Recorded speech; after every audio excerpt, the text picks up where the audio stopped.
மிகவும் பிரியமானவர்களே, இந்த வாரத்திலே இயேசு நம்மோடு அருமையானதொரு உவமையை பகிர்ந்து கொள்கிறார். ஒரு தந்தைக்கு இரு மகன்கள், இருவரையும் அழைத்து வேலை செய்ய சொல்லுகிறார்.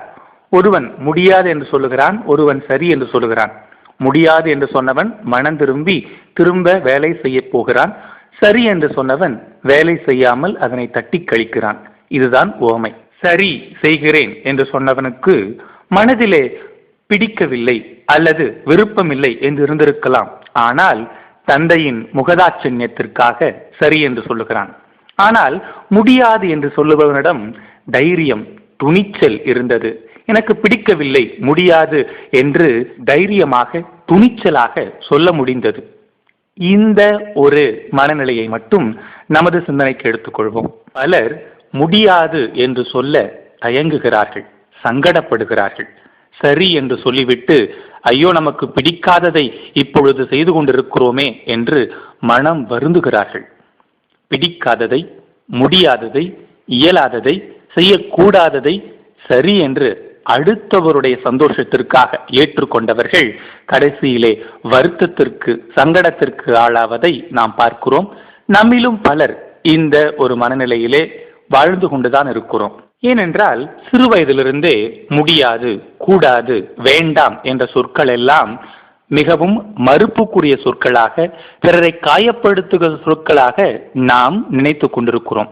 ஏனென்றால் சிறு வயதிலே நமக்கு பிடித்தமான காரியங்களை செய்கிற பொழுது பெரியவர்கள் சொல்லுவார்கள், வேண்டாம், அதை செய்யாத, வெளியில போகாத, வராத, விளையாடாத என்று நிறைய காரியங்களில் நம்மை கட்டுப்படுத்துவார்கள். எனவே இந்த கட்டுப்படுத்துகிற இந்த வார்த்தைகள் எல்லாம் காயப்படுத்துகிற வார்த்தைகள் என்று சொல்லி நாம் நினைத்துக் கொண்டிருக்கிறோம். ஆனால் உண்மையிலே அவை நம்மை பாதுகாக்கிற வார்த்தைகளாக பெரியவர்கள் பயன்படுத்தி இருக்கிறார்கள்.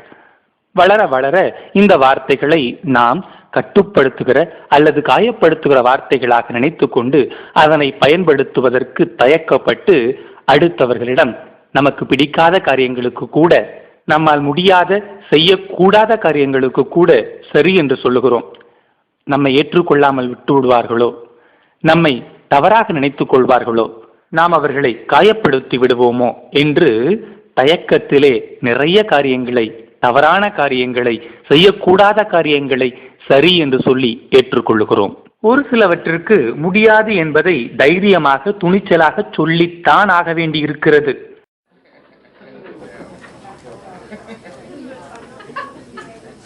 Hey Elizabeth, sit down. You want a drink? No, I don't want to.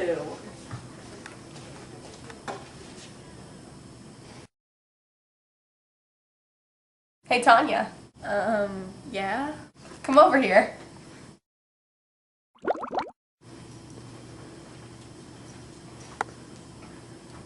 You want something to drink? Well, maybe I should take the drink. I want to be accepted. I don't want anything bad to happen. I guess I'll take one drink. What could happen, really?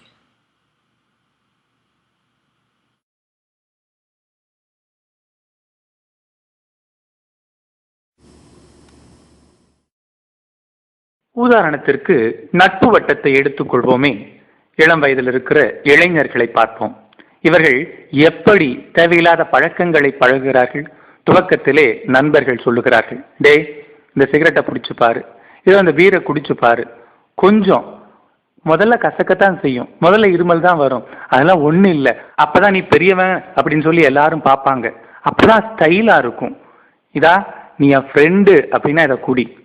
அட கம்பெனிக்குடா, கொஞ்சமா, துணூண்டு தான், அவ்வளவுதான், அதுக்கு மேல நான் உன்னை compel பண்ண மாட்டேன் என்று துவக்கத்திலே சொல்லப்படுகிற வார்த்தைகளுக்கு சரி என்று தயக்கத்தோடு சொன்னவர்கள் இப்பொழுது அந்த பழக்கத்திலே, அந்த செயலிலே விழுந்து கிடக்கிறார்கள் என்பது நாம் காண்கிற உண்மை.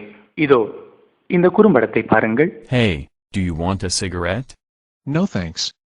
I don't smoke. I bet you have never tried a cigarette before. That is true, and I have never jumped in front of a moving car before either. You are just afraid to try it. You are right. Cancer does scare me. You are afraid your parents will find out. Come on and try it. They'll never know. It is true that they don't want me to smoke. It is also true that I don't want to smoke. And I know they will not find out because there won't be anything to find out. If you were my friend, you'd smoke with me. I like to be your friend, but what does smoking have to do with it? Grown-ups smoke. Don't you want to be grown up? Every grown-up I know who smokes wishes he didn't. Besides, being grown-up means being independent. Smoking means being dependent on a dangerous habit. What's grown-up about that? Everybody smokes. You are going to feel weird if you don't. Not everybody smokes. I'm somebody and I don't smoke. And I don't feel any different now than I ever did. We can be friends even if we disagree. Sure. Just don't expect me to quit smoking. Okay, as long as you don't expect me to take up smoking either. Let's go.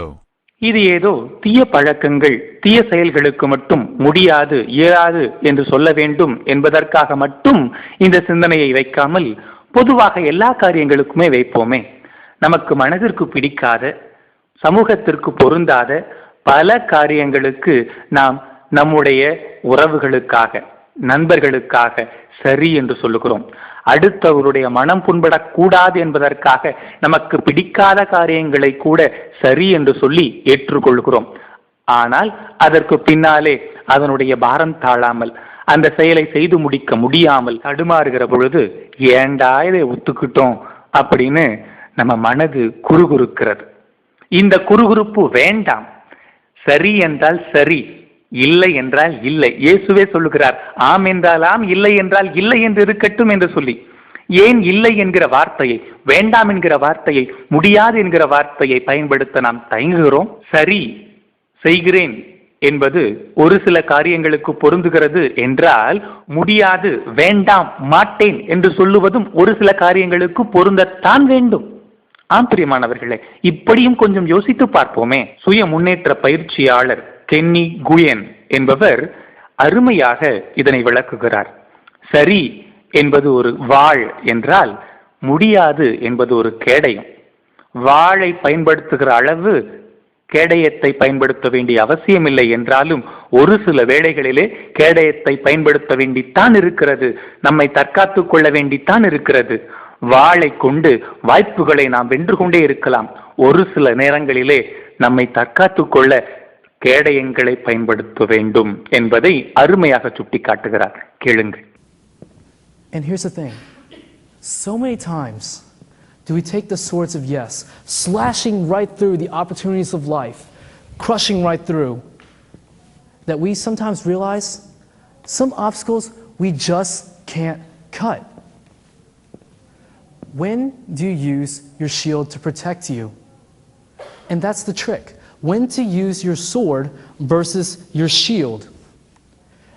And you can learn and develop that by developing your gut feeling. And you learn to develop your gut feeling by turning down big opportunities in the short term for even bigger opportunities in the long term.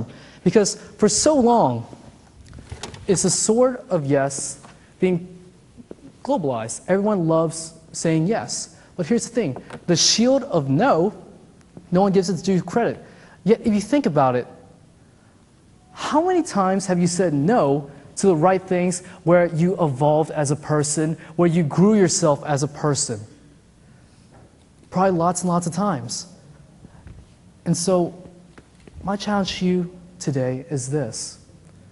The next time you say no, think about, am I closing the door on something, or am I opening the door for some new opportunities? ஆம் பிரியமானவர்களே, இன்றைய காலகட்டத்திலே refusal skill என்று பல இடங்களிலே இதற்குரிய பயிற்சிகள் நடக்கிறதாம். மறுப்பதற்கான திறமை பயிற்சி.